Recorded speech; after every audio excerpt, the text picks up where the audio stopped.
Hi, welcome to the Cross Currents, where we navigate the intricate tides of global politics and diplomacy.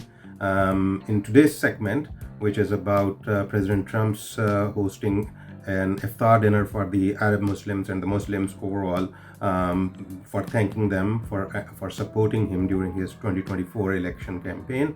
And despite all the controversies which are going on around Hamas and Israel right now, his pitching of Abraham Accords, which he actually launched in his first term as president in 2020, where 4 Muslim countries have already signed those accords. Now he plans to relaunch it with new vigor after his initial remarks about Gaza were backfired when Muslim countries and Muslims all over the world reacted very swiftly on rejecting his proposal of buying Gaza.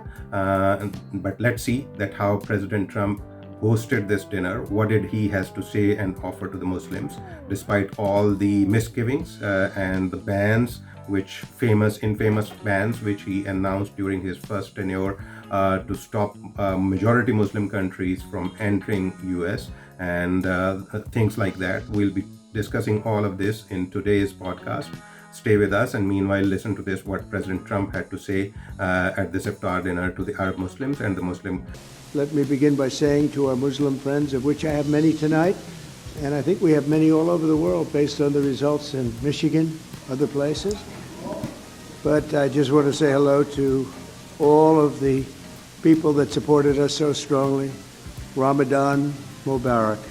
I also want to extend a very special thanks to the hundreds of thousands of Muslim Americans who supported us in record numbers in the 2024 presidential election. It was incredible.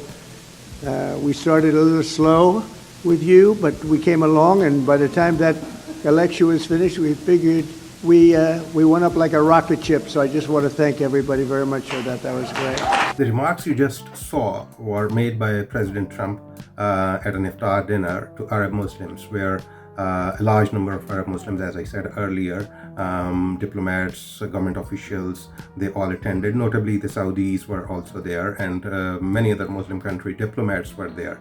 And they all were looking bemused as well as bewildered, because this outreach, as the Trump administration is putting it, is a continuous effort by the President Trump's administration to bridge the gaps between and better understand the Muslim community and their needs. And listen to this, what President had to say. Every day we're keeping our promises to the Muslim community. My administration is engaged in relentless diplomacy to forge a lasting peace in the Middle East, building on the historic Abraham Accords, which everybody said would be impossible, and now we're going to start filling them out. Better understand what President Trump is coming from and what he's saying, we have to go back, take a step back and look at President Trump's first term, where his administration was working on 2 different fronts. One front was external, where they introduced the Abraham Accords, and they managed to get Bahrain, UAE, Sudan, and Morocco to sign agreements with Israel. On the internal front, it was very complex, because yes, we all know that he introduced travel bans on lots of Muslim countries, and in that list which he introduced at that time during his first tenure, lots of Muslim countries got perturbed because they were majority on the list, and it impacted lots of Muslims. Yet again, we see a big major shift in American voters, especially the Arab Muslims voter, who despite all these internal difficulties and complexities and external difficulties and complexities, they voted for Trump to come back into power in 2024. Listen to this, what he has to say. Because as you know, Biden did nothing to fill them out. He did absolutely. We had the 4 great countries, and nothing happened. Despite the importance of the Abraham Accords, but I have a feeling it's going to fill out very quickly. People are talking already about it. They should have had them long ago. It should have been done. The Muslim community was there for us in November, and while I'm president, I will be there for you. I'm going to be there for you. This shift, which President Trump has referred to, is quite significant, especially from the Arab Muslims, because I'll give you an example of Michigan in two counties, Dearborn and Hamtramck. President Trump got 9,000 votes lead, whereas Kamala Harris lost 20,000 votes lead, which Biden had in the previous elections. So you can imagine that on the one side, Kamala Harris lost 20,000 votes, which means that lots of voters did not vote. And on the other side, Trump, which lost that state in the last election, won those two places with 9,000 votes lead. So these numbers underscore a broader trend of Muslim voters seeking alternatives to traditional party lines, influenced by both domestic policies and international stunts. Now, to understand this complexity of domestic and international jugglery which the President Trump and his administration is trying to play, and they played in the first tenure as well, try to make sense of it from this perspective, that President Trump is a non-traditional politician, and he is coming from purely a business background. And he himself has claimed it so many times, and media has also portrayed it like that. But he's proving his point of looking at each and every international diplomatic mission or intervention from a purely business perspective.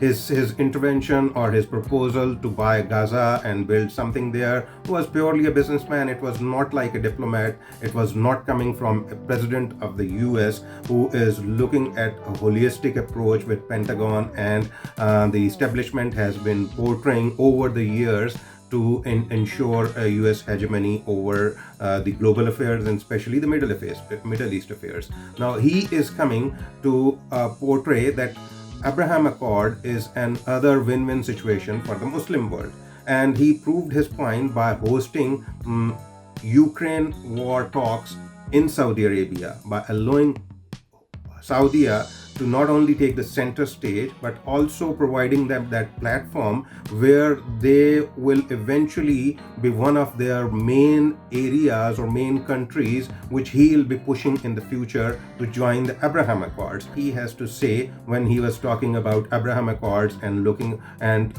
making a pitch for it to make it more relevant and more important in the coming days.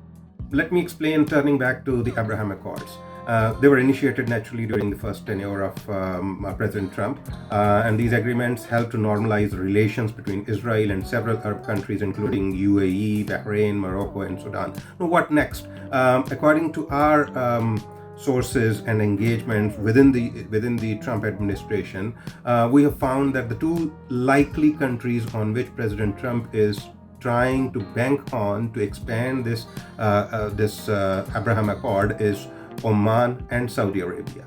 Now these are two important countries, as I mentioned just earlier, that he is strategically allowing Saudi Arabia to take the center stage to host a peace negotiation between Ukraine and Russia. Though it is working out or not is still to be seen, because there are lots of roadblocks in that also, and we'll talk about that in some other segment. But now we are talking about that why Saudi Arabia was chosen and how Oman, because Oman is holding lots of back end and backdoor channel communication with Israel, but they are still pushing for two-state solution, or at least on the face of it, they want this Israel-Hamas ongoing conflict to be resolved or to be put to peace so that they can move on. Saudi Arabia is in a very complex situation because being the leader of Muslim world, it's very important for them that other key states, especially states like Pakistan, can jump in and can provide some kind of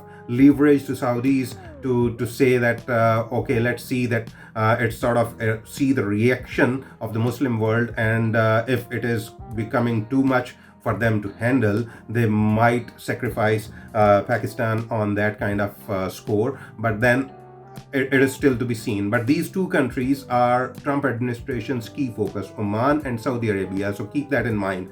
And that is why President Trump in his first tenure as well as in his second tenure is putting too much emphasis on establishing key relations with Saudi Arabia and providing them that ample platform to raise their portfolio in the global politics and regional politics. And yet maneuver them into engaging with Israel despite the ongoing Hamas and Israel ongoing conflict. President Trump's relationship with Muslim Americans and the Muslim world at large has been really multifaceted, as we try to explain in this podcast, and they're marked by both contention and collaboration. As a second term is unfolding, and there are lots of things which are happening, it remains to be seen how these engagements will evolve and what impact they will have on both domestic and international fronts. Thank you for joining us on Cross Currents and watching this Bridging Divides. So please give your comments and feedback. We'll love to hear from you, and don't forget to like and subscribe this channel for more updates.